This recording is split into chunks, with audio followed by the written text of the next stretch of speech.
tumataas yung kamay, nag-worship, umiiyak po ako.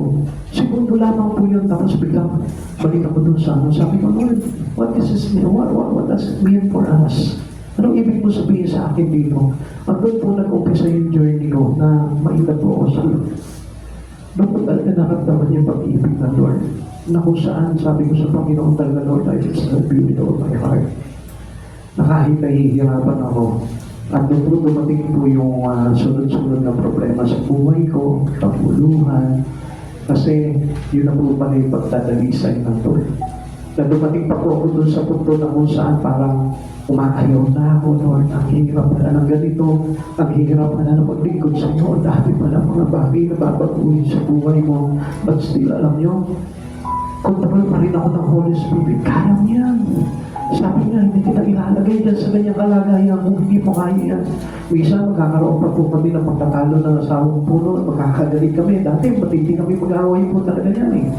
Bumabaliktad po yung bahay namin pag nag-away kami yan. Tapos pag nagkabati kami, doon lang kami itatayo ulit yung bahay namin.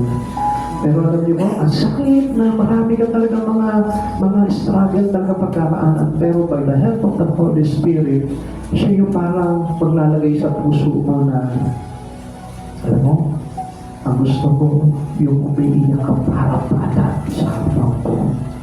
Yung naglulupasay ka. Dati natatawa ako doon, pero sinubukan ko, kahit nakakatawa, umupo ako sa sahig. Naglulupasay ako, sabi, Lord, nahihirapan ako. Every time na nahihirapan ako, every time na nasasaktan ako, sa mga nangyayari sa akin, iniiyak ko sa Panginoon. Pagka wala kami pagkain, umiiyak ko sa Lord. Sabi ko, Lord, di ba sabi mo, ikaw yung tatay namin, ikaw yung provider ng pagkain namin.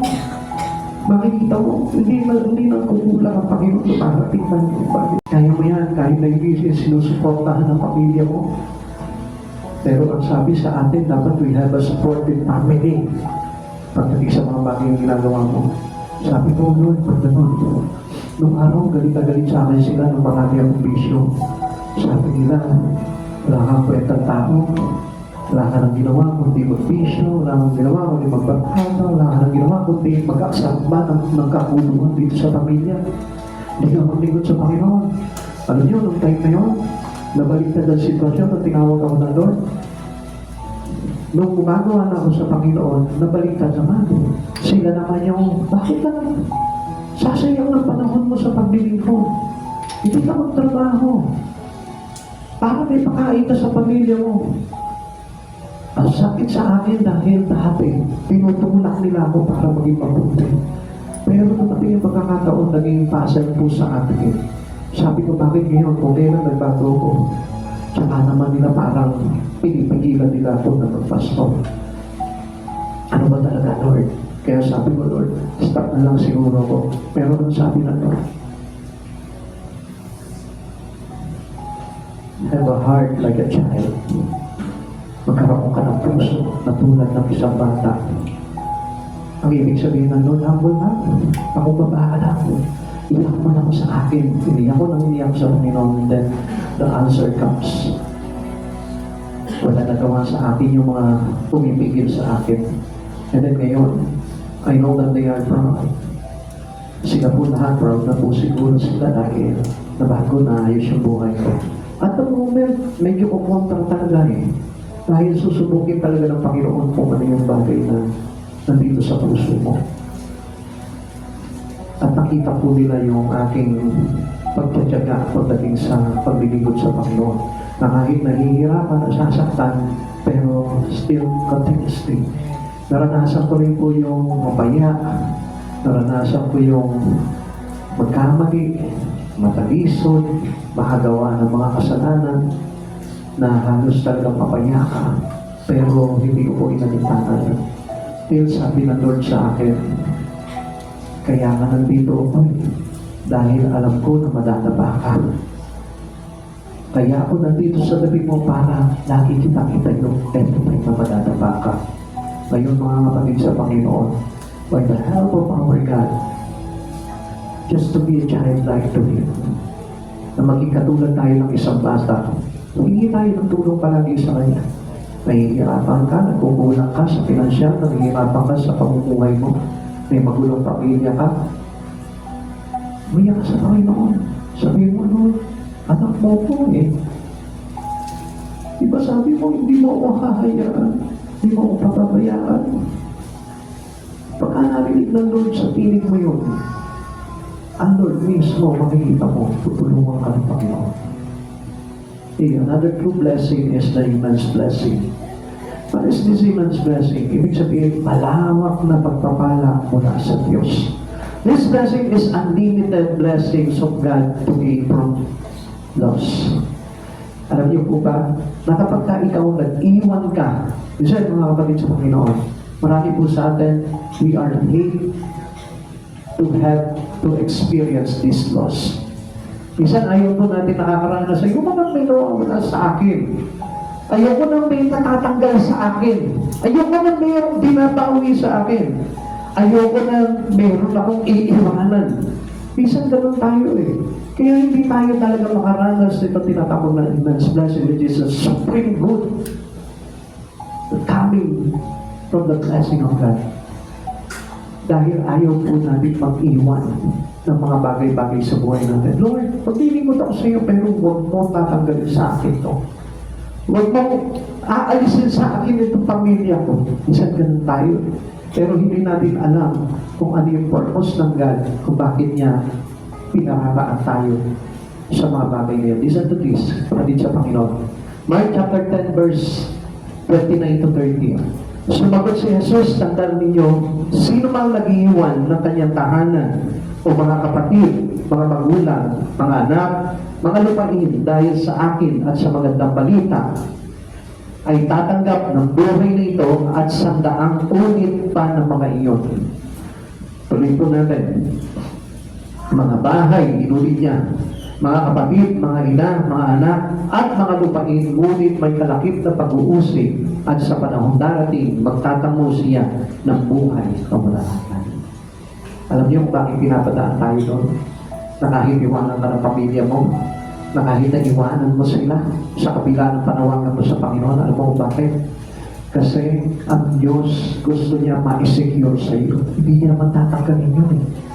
Kaya lang kung minsan takot na takot tayo ibigay yung anak natin sa Panginoon. Takot na takot tayo na yung ating mga anak maglingkod.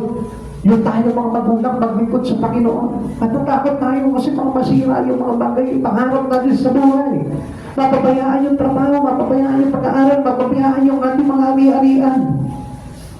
Alam mo, ang sabi ng Lord dito, inulit niya mga bahay, mga kapatid, mga ina, mga anak, at mga lupain, ngunit may kalakip na pag-uusig ay at sa panahon darating magtatamo siya ng buhay na walang hanggan. Because God wanted us to know more. Amen. Gusto ng Diyos na makilala ka niya. Amen. Gusto ng Diyos na makilatis niya kung anong klaseng pag-ibig meron ka para sa Kanya. Amen.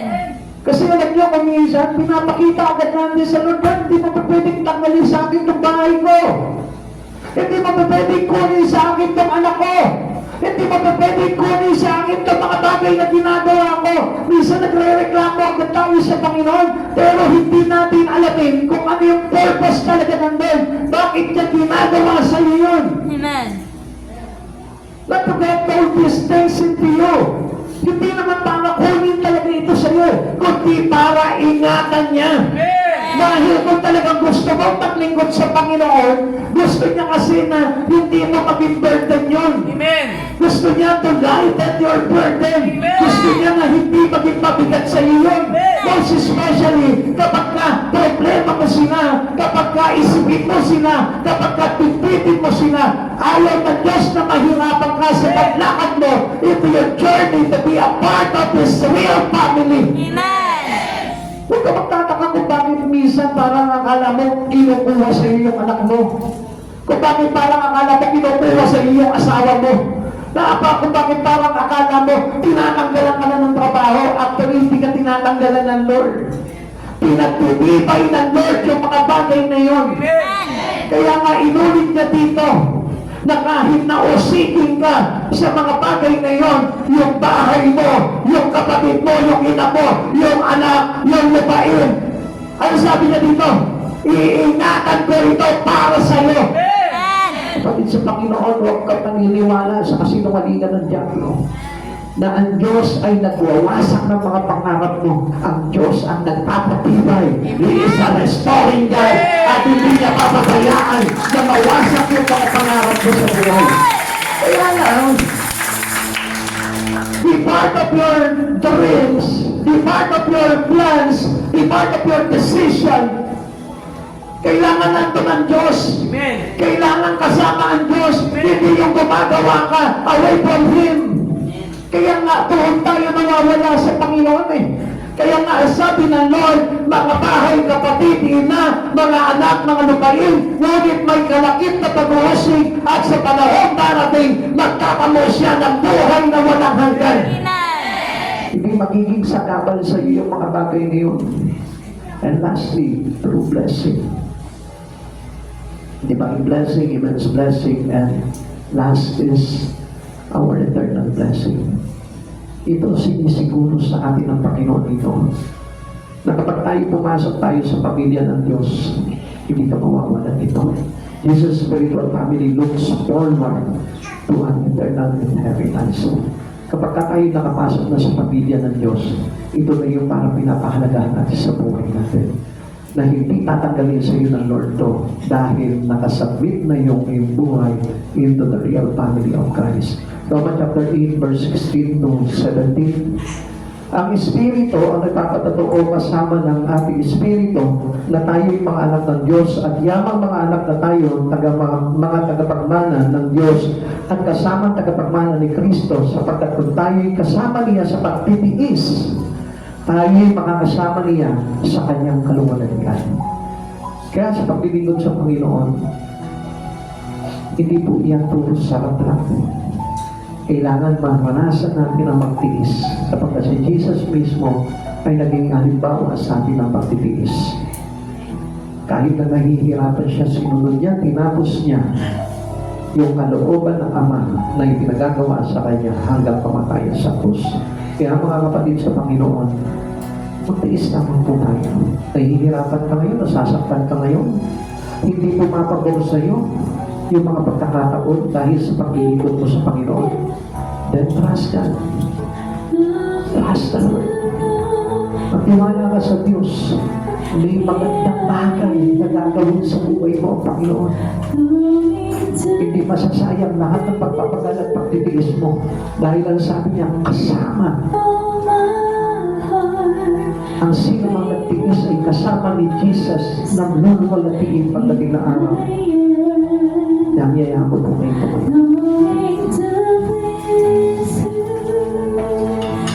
Walang pinabayaan ng Diyos sa mga taong marunong magtiis para sa Kanya.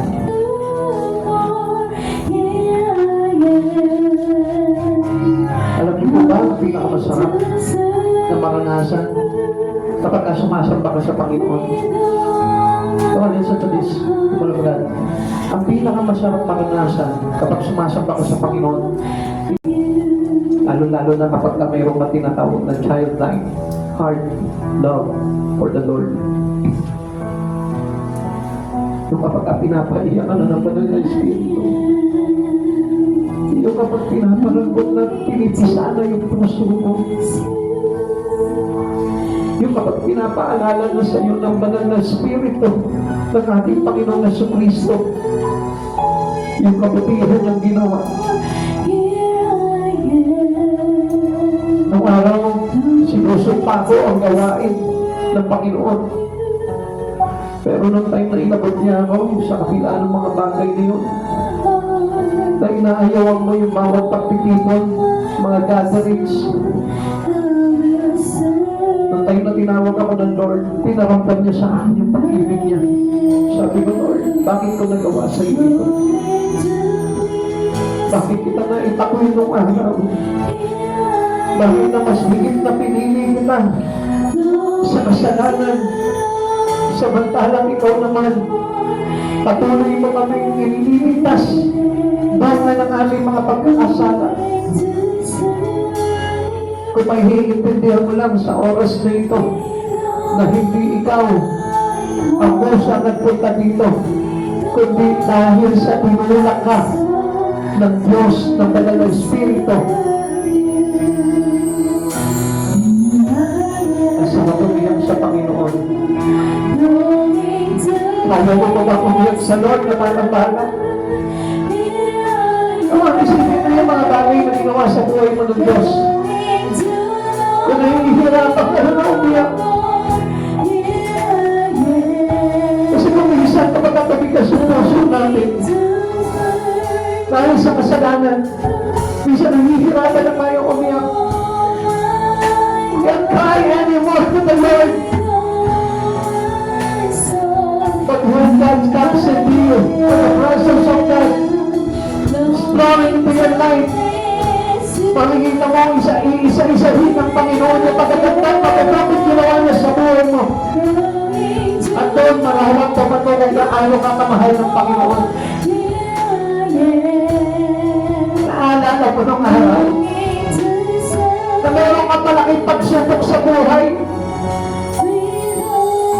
Naaalala mo walang tumutulong sa'yo. Naaalala mo wala kang matakbuhan ng kahit sino. Pero bakit itong pagkakataon na ito nandiyan ka? Wala na yung mga bagay na pinaproblema mo. Nakalimutan mo ba? Because of the help and the strength of the Holy Spirit, and because Jesus is your intercessory, and the Lord our God, the Father, is our hearers of our prayer. Hindi mo ba alam na siya yung gumawa ng solusyon? Noong time na napapahamak yung buhay mo dahil sa mga bagay na masasama, dahil sa kalikuan ng takbo ng buhay mo, hindi ba ang Diyos ang naglagay ng tamang direksyon? Because Jesus has the Father to forgive you. Because the Holy Spirit intercedes us to the Father. Para bigyan tayo ng lakas to overcome every trouble that we have. Yung tayo na pinanlalaligan ka na.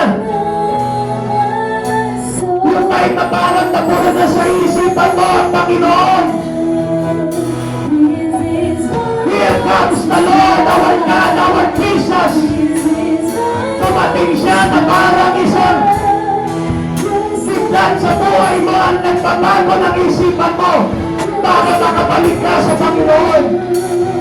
Isn't it amazing, God, that you experience during your cold time, during your cold time into God? Noong time na hinang-hina ka na, na-overpowered ka na ng mga bagay na ginagawa mo makasantipunan. Here comes the Lord. Here comes the Holy Spirit. Here comes Jesus. Saving you again. Niligtas ka niya sa kapahamakan.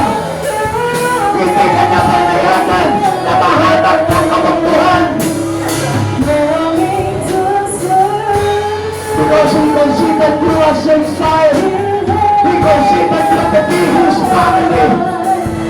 Kaya huwag ko palagay. Kasi may pasisalamat ko sa Kanya. Try it now. Subukan mo umiyak. Subukan mo turutin yung puso mo, Lord, without you. Hindi ko makihan ito. Lord, without you, I have no achievements in life. I have no success. Hirap pa rin sana ako sa buhay ko, Lord, without you. Pero binigyan ka ng pagkakataon ng Diyos na makabawi ka. Even though sometimes you forget God, pero still, binigyan ka ng chance ng Diyos na ito para makarecover ka. It is amazing that alam niyo minsan kapag lumalayo na tayo sa Panginoon, Halos wala na tayo eh. Nagiging manhid na tayo eh. Kaya nga parang ang buhay natin, para na lang tayo. Para na lang tayo isang tuod na kung saan hindi na natin maramdaman yung bagay na ginagawa sa atin every time we go into a service. Alam niyo kung bakit? Buksan mo lang yung puso mo sa Lord. Open up your heart to God. Make a humble one to Jesus. Come on. Humble yourself before the Lord.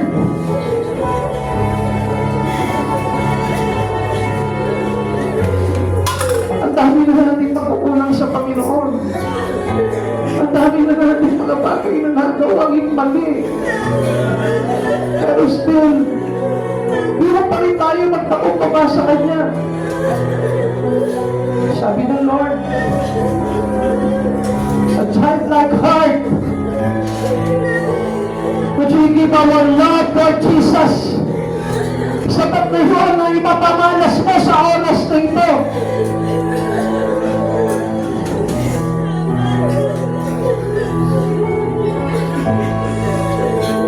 Remember Jesus, the good God, that He offered His life, He sacrificed His life for your own good. Isang bagay lang ang pinasasabi sa iyo ng Panginoon. Ang Diyos, kailanman, hindi mawawala ang pag-ibig niya sa iyo. Kahit sabihin mo na malamig ka pa sa Kanya, kahit katalikuran mo siya, still God loves you. Mahal ka ng Panginoon. Kahit ang minsan para pinagpapalakihan natin ng Panginoon, but yet still adored, kailanman hindi nagmalaki sa tao yan. Kundi pinakita niya pa nga yung sobrang pagpapakumbaba niya para lang abutin ka. Come on, show your love to Jesus. Masarap mahalin ng Diyos. Masarap mahalin ng Diyos. Masarap mahalin ni Jesus. Masarap mahalin ni Jesus. Hirap ka na ba? Pagod ka na ba? Nasasaktan ka na sa mga bagay na nangyayari sa buhay mo. Then this is the time that God will ease every pain and sufferings of you.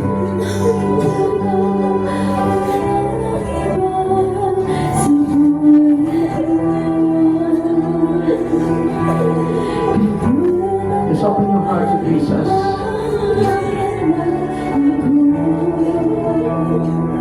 Minsan walang sinabi sa atin ng Panginoon. Yung time na natatanda mo nagkamali ka,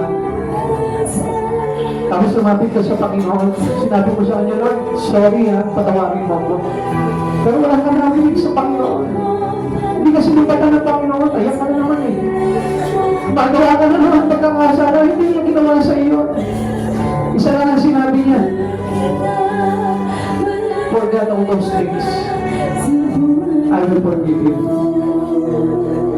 Come to me and follow me. It is the pain that brought you by the sin. Wala siyang sinumbat sa iyo dahil mabuti siya. Mapagpakumbaba siya Diyos. Tapat siya Diyos. At higit sa lahat, mahal ka niya. Mahal na mahal ka niya. Hallelujah, glory to Jesus. Come on, let us worship God.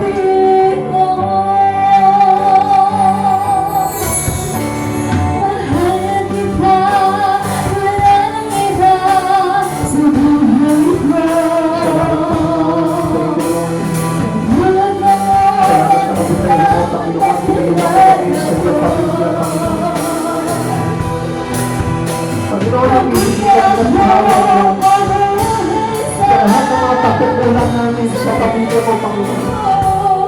Pagkukulang mo, Panginoon. Kahit hindi namin madala yung aming mga mahal sa buhay, Panginoon. Help us, Lord, and give us strength, Panginoon. Para sila man, Panginoon, at madala natin sa iyo, God.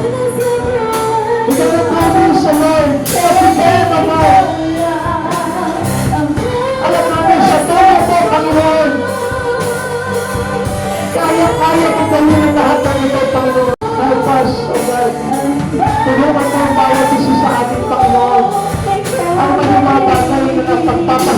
sa amin, sa aming pagsama sa iyo, sa aming paglilingkod sa iyo, Lord. Panginoon, help us to be strength, O God. Help us, O God, to have courage, to face all these trials, O God. Inuwan ka kami, Panginoon. Kailangan namin ang pagtulong at pagsama mo, Panginoon Jesus.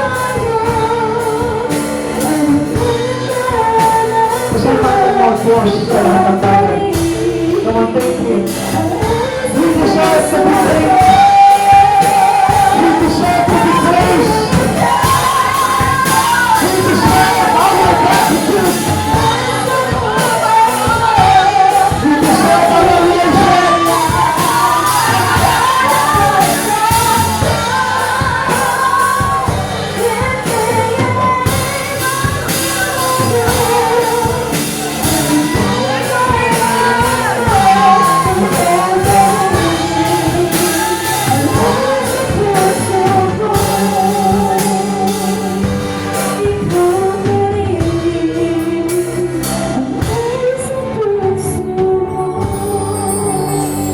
Panginoon, nagpapasalamat po kami sa kabutihan mo, Lord. Sa kabila, Panginoon, ng aming mga pagkakamali, pagkukulang, sa aming mga pagsalansango, sa mga bagay na tinuturo mo sa amin, Lord. Papasalamat pa rin kami, Panginoon, sapagkat tinatanggap po pa rin kami sa iyong patalahakpan. Batid namin, Panginoon, yung patagalid at yung sinabi niya, Panginoon, na sa iyong harapan mo mo alisin ang Espiritu mo ang siyang pagkaliin. Sapagkat batid ni David, Panginoon, kung gaano kasama ang mamuhay na wala sa iyo. Sapagkat alam niya, Panginoon, kung gaano mapapahamak ang isang tao na hiwalay at hindi kabilang sa pamilya mo. Panginoong Jesus, sumasampalataya kami na hindi mo kami bibitiwan, O Lord. Ano man yung mga bagay na nakita mo, Panginoon, na mali sa amin, pagkukulang namin sa iyo, Lord, pagmamalaki namin sa iyo, Panginoon, alam namin, Panginoon, hindi mo kami pababayaan, hindi mo kami bibitiwan, O Lord, that you still have this chance, O God, and the opportunities to come before you, Lord. Panginoon, maraming salamat po, God. Hayaan mo, Panginoon, ang banal na Espiritu Santo, Lord, ay maturuan pa po kami, Panginoon, at maitulak kami papalapit sa iyo, Panginoon, sapagkat unti-unti batid namin ang malalalapit na, Panginoon, ang panahon ng iyong pagdating at inihahanda mo na, Panginoon, ang iyong mga tupa. Panginoon, nagpapasalamat po kami, Lord, sa mga pagpapaalala mo sa amin, O God. Salamat sa kaputihan, kagandahan loob mo, Panginoon, na patuloy na nagpapanatili po sa aming Espiritu, Lord, upang patuloy na paglingkuran ka sa pahinga sa aming buhay. Maraming salamat po, Lord. At hayaan mo, Panginoon, na masigit pa po namin matutunan kung paano po talaga magpahalaga sa pamilya mo, Panginoong Jesus, na kung saan pinakamahalaga sa lahat dahil ito yung mga tao na ipapanig mo sa iyong kalwalatian pagdating ng araw. Panginoong Jesus, maraming salamat po, Lord. And these true blessings, O God, Lord, divine blessing, immense blessing, and eternal blessing, O God, please give us to your children, O God. Lord, hayaan mo, Panginoon, na pagkaroon kami ng mga bagay dito, Lord. Hindi lang yung mga blessing, Panginoon, the 100-fold blessing of in a life here, Lord. Not only that, O God, but the true blessing that coming from you, Lord, in eternity, O God. Maraming salamat po, Panginoon. Alam namin, O God, meron na kami ng mga bagay dito, Lord. Sa dali, Panginoon, na pagbukas kami, na pagkamihan mo, Panginoon, ng aming buhay. Alam namin, Panginoon, we should have all these things in our life. We have it all already, O God. Maraming salamat po, Panginoong Jesus. Bless every one of us here, O Lord. Mighty Lord, pagpalain mo sila, Panginoon. Sa ganun hindi sila magkulang sa kanilang mga pangangailangan sa araw-araw. Pagpalain mo po sila ng lakas, Panginoon, upang maharap po nila ng mga pagsubok sa buhay at mapagtagumpayan.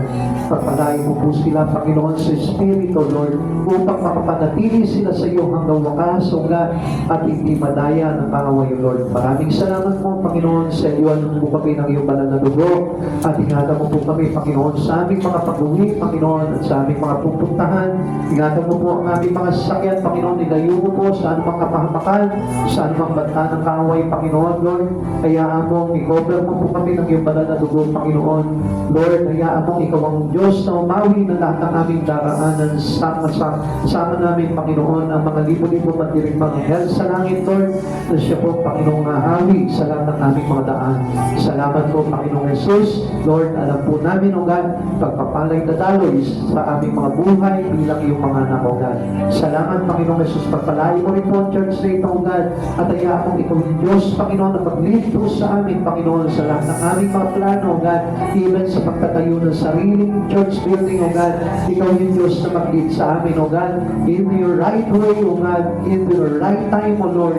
Alam po namin, Panginoon, na ikaw yung Diyos na magbibigay sa amin ito, God. Maraming salamat po, Panginoon, and we will honor you always, O God.